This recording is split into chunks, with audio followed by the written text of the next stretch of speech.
자, 오늘은 우리 새롭게 시리즈 5번째 시간입니다. 마음에 대해서 말씀을 나누려고 합니다. 모든 말씀이 다 중요하지요. 중요한데 이 마음에 대한 것은 특별히 중요합니다. 왜냐? 우리의 마음이 어떤 상태인가에 따라서 우리의 신앙생활이 행복할 수도 있고 또는 불행할 수도 있기 때문입니다. 이게 마음 상태가 굉장히 중요한 거예요. 성령께서 오늘도 우리의 귀를 좀 활짝 열어주셔서 이 말씀이 지혜와 계시의 말씀으로 여러분 가운데 들려지기를 간절히 축원합니다. 아멘입니다. 우리 오늘 본문을 쉬운 성경으로 우리 다시 한번 좀 읽어보고 싶어요. 우리 학생들도 있고 하니까 쉬운 성경으로 다시 한번 읽겠습니다. 다 함께 시작. 여러분은 이 세상을 본받지 말고 마음을 새롭게 하여 변화를 받으십시오. 그러면 여러분은 하나님의 선하시고 기뻐하시고 온전하신 뜻이 무엇인지를 분별할 수 있게 될 것입니다. 아멘. 자, 오늘의 초점은 마음을 새롭게 한다라는 것이에요. 여러분, 마음을 새롭게 한다는 것이 뭘까요? 우리는 이렇게 생각할 수 있어요. 나의 생각을, 나의 신념을, 나의 의지를 조금 더 긍정적으로 바꾸는 것인가 보다. 예를 들면 이런 거지요. 술과 담배가 건강에 나쁘니까 내가 이제 술, 담배를 끊어야겠어. 또는 게임을 내가 너무 많이 하는 것 같아. 하루 24시간 중에서 20시간을 게임을 하고 있네. 내가 미쳤어. 이제는 2시간으로 줄이고 나머진 책을 좀 봐야겠다. 이런 역사 일어나면 좋겠는데 우리 청소년들에게 이렇게 생각을 했어요. 자, 이런 거. 또는 건강을 위해서 이제는 내가 매일 1시간씩 운동을 좀 해야겠다. 내가 눈만 뜨면 거짓말을 잘했는데 이제는 내가 거짓말을 좀 안 해야겠다. 이 습관을 고쳐야겠다. 자, 이런 식으로 뭔가 다짐을 하거나 생각을 하는 것이냐? 그럴 수도 있지만 단순히 이것만은 아니에요. 오늘 본문이 말하는 건 이런 게 아닙니다. 왜냐하면 이런 식으로 자기의 삶을 좀 더 새롭게 긍정적으로 바꾸려고 하는 시도는 예수 안 믿는 사람도 다 합니다. 그렇지요? 예수 안 믿어도 새해가 되면 나의 작심 이러면서 다 하는 거예요.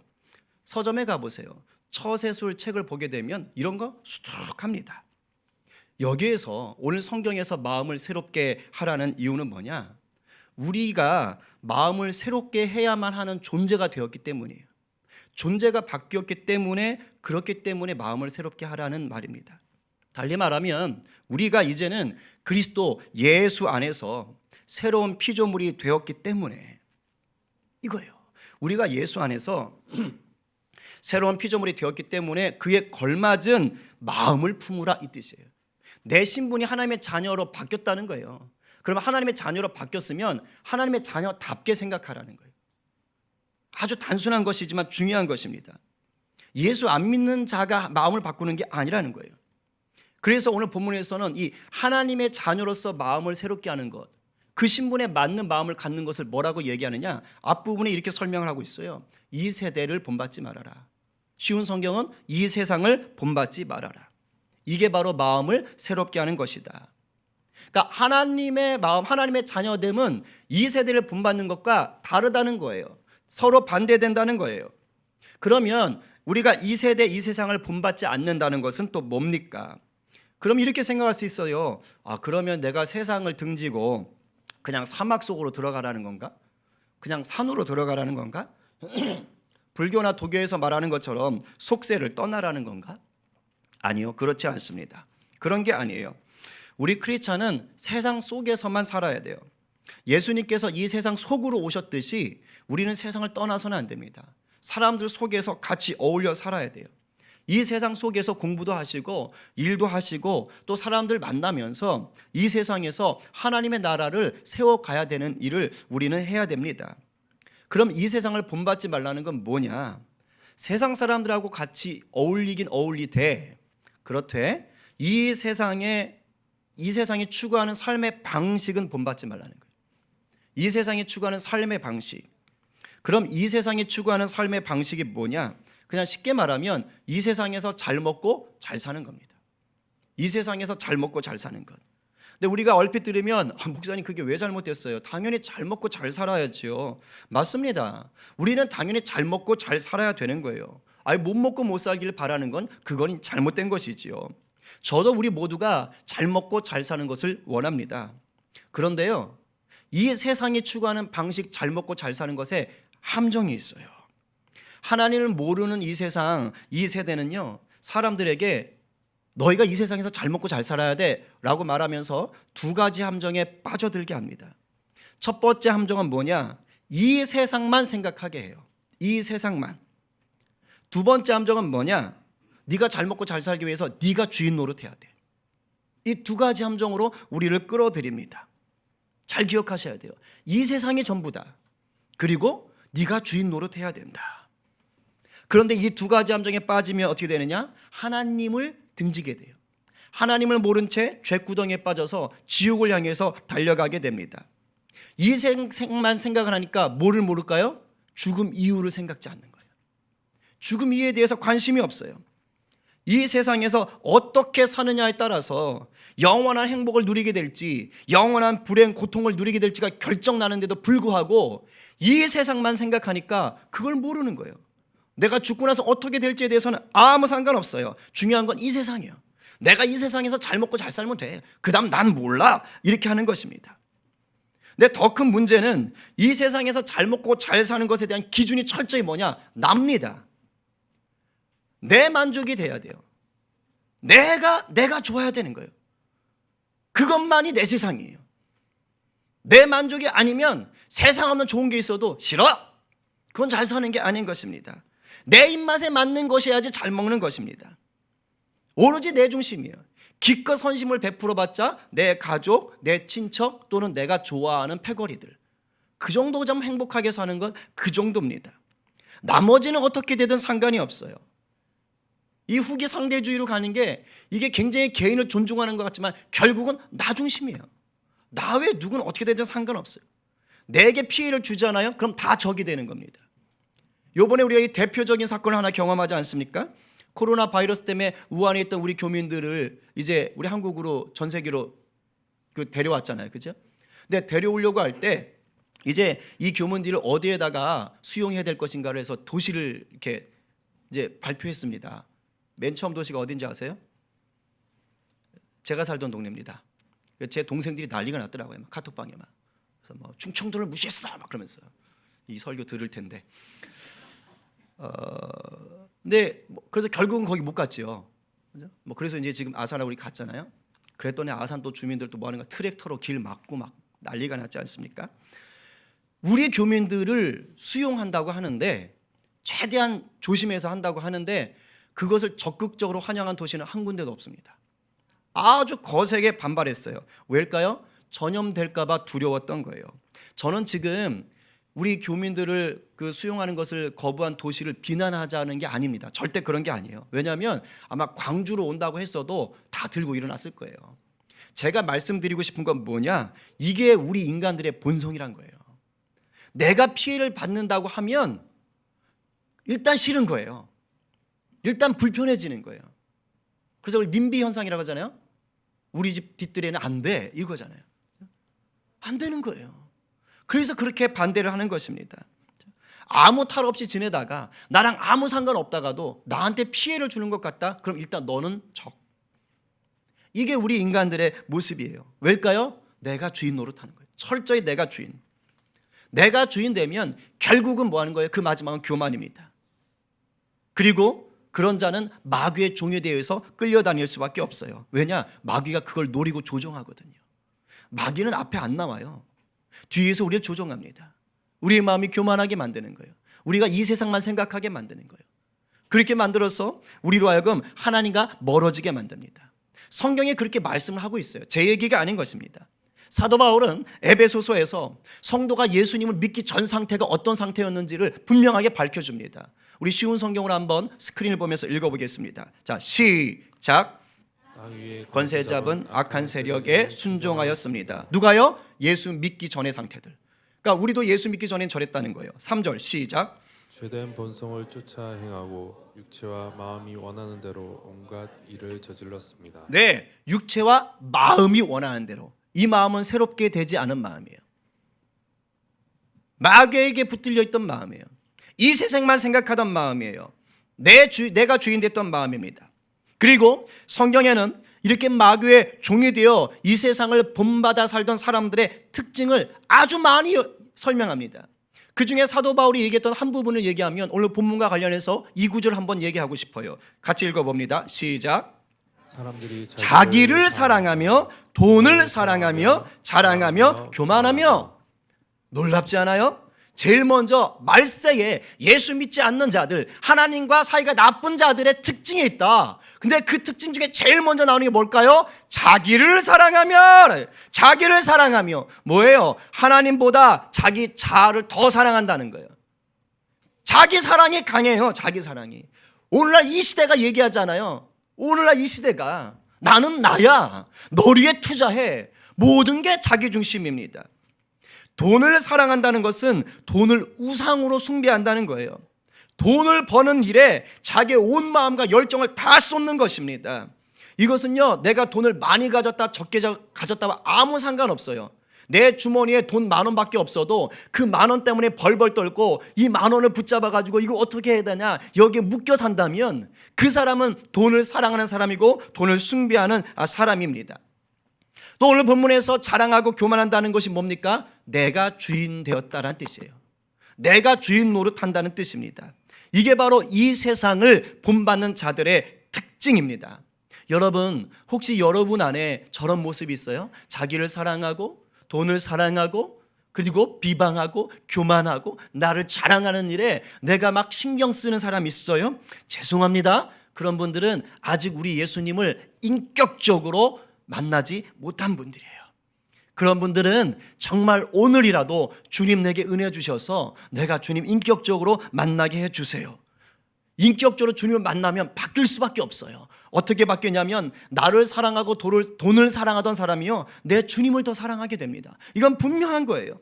자신이 주인 노릇하며 자기 자랑하고 교만에 쩔어있던 사람들이 그런 마음이 바뀌어서요 이제 내 주님이 주인이 되고 겸손한 사람으로 바뀌게 됩니다. 이런 은혜가 우리 가운데 날마다 넘치기를 간절히 축원합니다. 마음을 새롭게 하여 변화를 받으라는 말이 바로 이거예요. 네, 아주 중요한 게 있어요. 잘 들으셔야 돼요. 자, 마음을 새롭게 하여 그 다음 뭐죠? 변화를 받아. 변화는 받는 겁니다. 변화는 받는 건데 마음은 새롭게 하는 거예요. 마음을 새롭게 하라는 것은 우리에게 뭔가를 요구하고 있는 거예요. 즉 우리의 힘으로 우리의 마음을 새롭게 바꾸어야 한다라는 것입니다. 예수님이 우리의 마음을 뜯어 고쳐가지고 강제로 새롭게 만들어주지 않는다는 거예요. 왜일까요? 너무 사랑해서예요. 우리를 로봇으로 생각하지 않는 거예요. 우리의 마음까지는 예수님이 빼앗지 않는 거예요. 의지의 자유를 주시는 거예요. 사랑하니까. 네 마음은 네가 만져야 돼. 너의 영은 새로워졌으니까 이제 네 마음은 네가 만져야 돼. 그래서 마음을 새롭게 하는 건 우리 각자의 몫인 겁니다. 그래서 우리 각자가 예수님의 사람이 되었으니 내 마음을 예수님의 사람답게 바꾸면 새롭게 하면 그러면 비로소 뭐가 될까요? 변화가 따라오는 거예요. 변화는 성령님이 하시는 일이에요. 내가 마음을 새롭게 하면 성령께서 성령의 열매를 맺게 하시는 겁니다. 그래서 마음을 바꾸는 건 내가 해야 되는 일입니다. 그러니까 우리는 뭐만 하면 되는 거예요? 마음을 새롭게 하기만 하면 됩니다. 문제는 뭐예요? 이게 어렵다는 거예요. 마음을 새롭게 하는 게 쉽지 않아요. 내가 분명히 예수님을 내 구주로 영접했어요. 내가 천국 갈 것도 믿어요. 확신해요. 그런데도 불구하고 마음을 새롭게 하는 게 쉽지 않아요. 왜냐하면 우리 주님이 마음만큼은 나한테 남겨주셨어요. 네 마음대로 해라. 그래서 끊임없이 우리는 이 땅에서 이 땅의 것들을 보고 듣고 이 땅에 대해서 배우다 보니까 내 마음이 주인 되어야 돼. 네가 주인 되어야 돼. 라는 거에 자꾸 빨려 들어가 있는 거예요. 나도 모르게 내가 주인 노릇하려고 하는 것이 있습니다. 그러니까 내가 주인 노릇하려고 하는 이 마음이 있는 한은 뭐냐? 마음을 새롭게 할 수가 없어요. 예수님의 마음 없이 내 마음을 그냥 새롭게 하는 건 뭐냐? 예수 안 믿는 자들이 자기의 삶을 개선하는 거예요. 아까 말했듯이 술, 담배 끊어보자. 내가 다이어트 해보자. 내가 거짓말 하지 말아보자. 내가 좀 공부를 더 해보자. 이런 식으로 그냥 단지 자기의 삶을 개선하는 것입니다. 이것은 예수님 없어도 할 수 있는 거예요. 이건 자기 자아의 의지로 하는 것입니다. 이런 자아의 노력을 가지고 삶을 좀 더 가치 있고 아름답게 만드는 사람들 이 세상에 많습니다. 우리가 존경할 만한 사람일 수도 있어요. 그런데 잘 들으세요. 그러한 노력으로는 결코 구원받지 못합니다. 우리가 잘 알죠? 돈으로도 못 가요. 하나님 나라. 애써도 못 가고 노력해도 못 가고 머리 좋아도 못 가고 안 되는 거예요. 그걸로 안 되는 거예요. 자아의 노력으로 안 되는 거예요.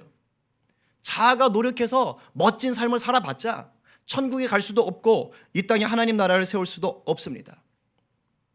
오늘 이건 너무 중요한 거예요. 여러분, 예수 믿는 우리가 마음을 새롭게 한다는 것은 나의 의지가 내 자아의 목소리에 순종하는 것이 아닙니다. 예수 믿는 자들이 마음을 새롭게 하는 것은 나의 의지가 성령님의 목소리에 순종하는 것입니다. 잘 들으셔야 돼요. 더 쉽게 말해요. 내 마음대로 하지 않고 먼저 성령님께 물어보는 거예요. 아주 쉽게 말씀드린 거예요. 내 마음대로 하고 싶을 때 그게 아니라 먼저 성령님께 물어보는 거예요. 성경이 뭐라고 말하는지를 먼저 찾아보는 것입니다. 이것이 바로 나는 죽고 예수로 산다는 말이에요. 그러면 내 삶이 변해요. 그러면 하나님의 뜻이 이루어지는 것입니다.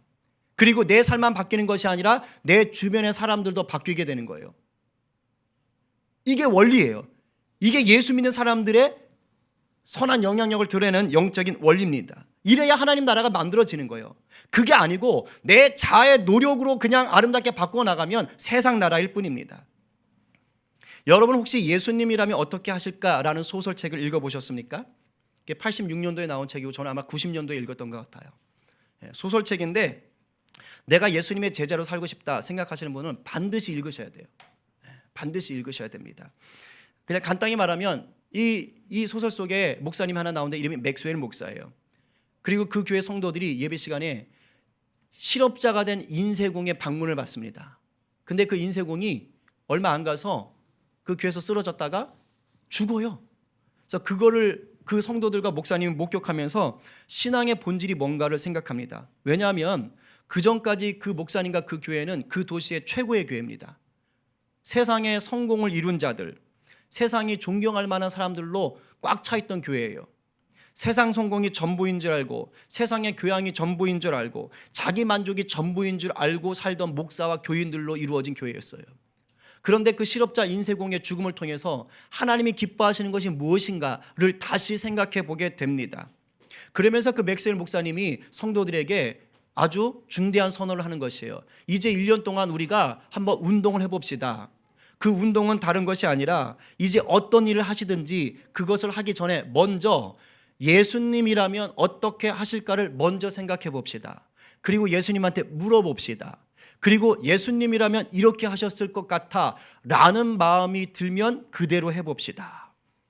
이렇게 도전을 줍니다. 그랬더니 이제 이 운동에 참여하실 분들 모이세요. 그런데 50명이나 모인 거예요.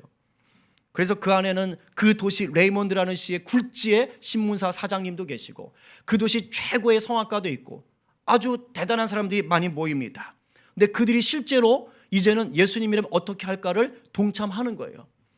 옛날 같으면 내기권투 시합하는 것을 신문에 3단 반짜리 큰 기사로 내보낼 텐데 신문기사 사장이 갑자기 그래 하다가 아니 잠깐만 그리고 예수님이라면 어떻게 하실까? 이런 내기권투 기사 안 보내실 거야. 빼.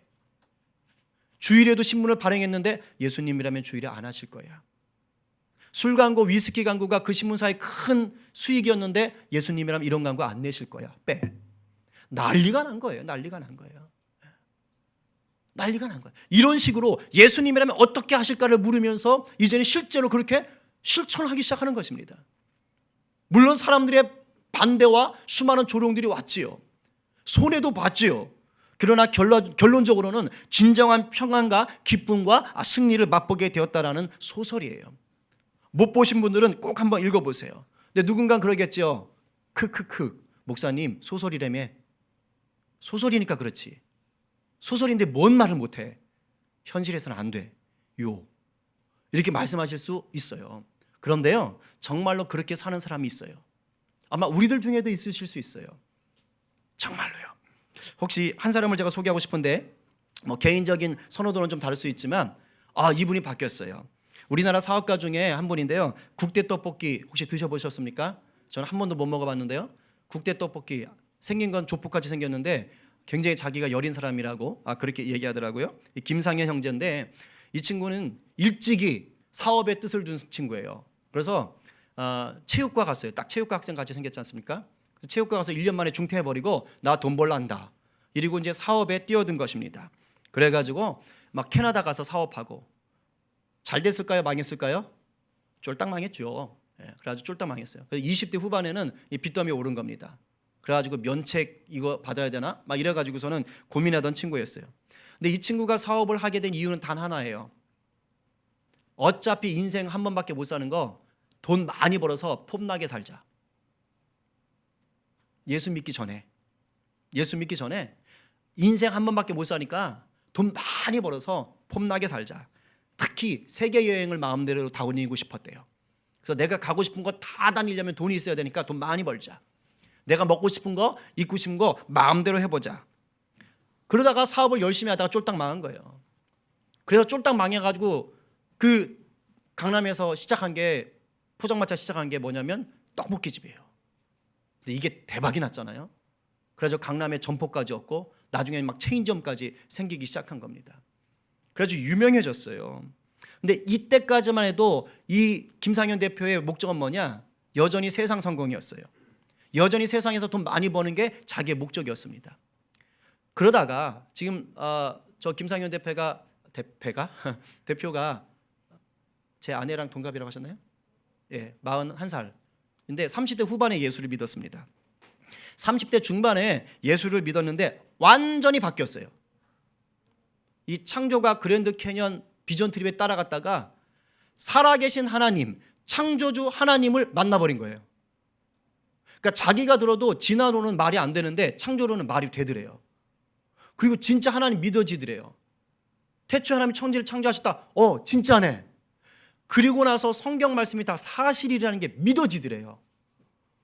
이렇게 되니까 자기가 그동안 세상을 보던 눈이 완전히 바뀌어버렸대요.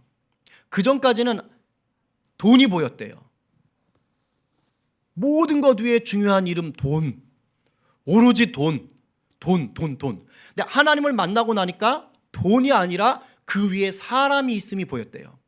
하나님의 형상으로 만들어진 사람이 얼마나 존귀한지를 알게 됐대요. 그래서 내가 사람을 무시하고 사람을 수단 삼아서 돈을 벌려고 했던 것을 회개한 것입니다.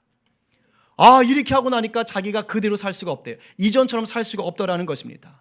그러면서 예수를 증거하는 삶이 되어야 되는데 내 회사의 운영 방침이 바뀌어야겠구나. 그래서 자기 회사의 운영 방침을 바꿔버렸답니다. 성경적인 원칙으로 기독교적인 세계관으로 회사를 운영하게 된 거예요. 그래서 직원들에게 강요하지 않았지만 이제 우리 성경 본다. 우리 큐티한다. 그리고 내가 가끔 신방도 할 것이다. 그래서 아침에 예배하고 최고의 재료하고 가맹점에게 막 폭리 취하지 않고 우리 교회 집사님 중에는 막 그런 것 때문에 좀 억울했던 분들이 계신데 정말로 이렇게 정말로 너무너무 잘한 거예요. 유튜브 채널에 와서 어떤 채널에서 이렇게 얘기하더라고요. 자기가 기업을 운영하는 목적은 단 하나, 복음을 증거하기 위해서. 놀랍지 않아요? 완전히 바뀐 겁니다. 어떻게 이렇게 됐을까요? 마음을 새롭게 한 거예요. 예수님께 완전히 잡혀서 마음이 새롭게 된 거예요. 그전까지는 돈을 쫓아갔고 자기 만족을 쫓아갔고 세상 성공을 쫓아갔는데 예수님을 만나고 나니까 그게 아닌 거예요. 마음을 완전히 새롭게 한 겁니다. 이 친구가 이제 성경적 세계관으로 살다 보니까 이게 좀 세상을 이제 다르게 보기 시작한 거예요. 그래서 자기 페이스북에다 정치적인 소신 발언을 해버렸습니다. 그랬더니 그걸 반대하는 일부 강력 또 극열분자들이 완전히 이제 불매 운동을 벌이는 거죠. 요즘은 이상해요. 자기들이 하면 언론 자유고 남이 하면 이건 이상한 거고. 근데 그래가지고 막 불매 운동이 일어나고 막 몇 군데는 점포가 문을 닫기도 했습니다. 근데 이 친구가요 쫄지 않았어요. 그래도 굴하지 않고 계속해서 새롭게 된 피조물로서의 마음을 지켜가는 겁니다. 이제 국대 떡볶이뿐만 아니라 이 지구당이라는 규동 전문점, 규동이 뭔지 저는 모르겠는데 어쨌든 그런 걸 체인점을 만들어서 이 서민들에게 좋은 음식을 또 값싸게 제공하고 있다고 합니다. 실제로 있어요. 미국에는 칙필레라는 이 닭고기 햄버거 회사가 있어요. 대단한 회사입니다. 지금 패스트푸드 체인점 서열 3위. 맥도날드, 스타벅스, 그 다음이 칙필레예요. KFC보다 더 많아요. 근데 철저히 기독교적 운영을 합니다. 주일에 쉬어요. 추수감사절에 쉬어요. 성탄절에 쉬어요. 여러분 스타벅스가 주일에 쉬는 거 상상해 보셨어요? 말도 안 되잖아요. 근데 실제로 그렇게 경영을 해서 50년이 지나도록 단 한 번도 적자를 본 적이 없대요. 매년 성장했답니다. 매년 성장했대요. 놀랍지 않습니까? 이분의 사장은 그렇게 얘기해요. 성경적인 기준으로 사업을 운영하는 것이 충돌하는 것을 나는 한 번도 보지 못했다. 성경적인 기준으로 사업을 하지 않고는 나는 사업을 할 수가 없다. 생각조차 할 수 없다. 이 기업도 굉장히 많은 반대파가 있습니다. 그러나 계속해서 매출은 올라가고 있습니다. 여러분, 인간은 그 누구도 완벽할 수 없습니다. 성품에서, 지능에서, 재능에서, 인간관계에서, 실력에서, 자라온 환경에서 모두가 다 흠이 있을 수 있고 부족함이 있을 수 있습니다. 그러나 철저히 주님을 주인 삼아서 마음을 새롭게 하는 사람에게는 성령님이 함께 하시며 도와주십니다. 그리고 성령님이 도와주시는 분은 어려움을 겪더라도 반드시 승리할 수밖에 없습니다. 믿으십니까? 아멘이에요. 저는 이걸 확신하는 사람이에요. 그리고 실제로 그렇게 살아내는 사람들이 분명히 있고요. 나는 죽고 예수로 사는 사람들은요, 그 마음밭이 달라진 거예요. 그래서 은혜와 평강을 누릴 수밖에 없는 것입니다. 마음의 상태가 정말 중요한 것입니다. 여러분, 오늘 우리가 성찬식을 합니다. 성찬이 뭡니까? 그냥 빵과 포도주를 먹고 어이 맛있네, 오늘 좀 다네, 오늘 좀 쓰네, 이런 걸 누리는 겁니까? 아닙니다. 빵과 포도주를 먹음으로 내가 주님과 하나가 되었다라는 것을 다시 확인하는 것입니다. 나를 위해 죽으시고 다시 사신 내 주님께서 내 안에 주인으로 계시다라는 것을 다시 확인하는 것이 성찬식인 거예요. 이제 정리합니다. 여러분은 예수님 안에서 마음을 새롭게 하셨습니까? 아니면 세상적인 방식으로 조금 더 나은 삶을 추구하고 계신 것입니까? 주님을 온전히 주인 삼고 모든 순간에 성령님의 음성을 구하고 계십니까? 아니면 위급할 때만 성령님의 음성을 구하고 계십니까? 이 세상 한 번 살고 죽으면 그 다음엔 영원한 삶이 펼쳐집니다. 영원한 삶을 천국에서 지내고 싶으시다면, 또한 이 땅에서 진정한 승리와 평안을 누리고 싶으시다면 반드시 날마다 새롭게 마음을 바꾸셔야 돼요. 날마다 성령님께 묻고 순종하셔야 됩니다. 아주 사소한 것까지도 주님, 제가 이렇게 하는 것이 맞습니까? 할까요? 안 할까요? 이렇게 묻지 마시고, 물론 처음엔 그렇게 물을 수 있어요. 그게 아니라 주님, 전 지금 이렇게 하고 싶은데 이것이 주님의 뜻에 맞습니까? 내 마음은 지금 이렇게 하고 싶은데 주님, 이것이 주님이 기뻐하시는 일입니까? 물어볼 수 있잖아요. 기도할 수 있잖아요. 이것이 하루 더해지고 한 번, 두 번 더해지면 그 사람이 영적으로 분별력 있는 사람이 되는 것이고 영적으로 깊이가 있는 사람이 되는 것입니다. 이러한 구체적인 실천이 날마다 우리 모두의 삶 가운데 드러나기를 간절히 축원합니다. 그래서 하나님의 기뻐하시고 선하시고 온전하신 뜻이 바로 여러분들을 통해서 드러나게 되고, 그 드러난 뜻을 통해서 여러분의 삶의 주변이 하나님 나라 되기를 간절히 축원합니다.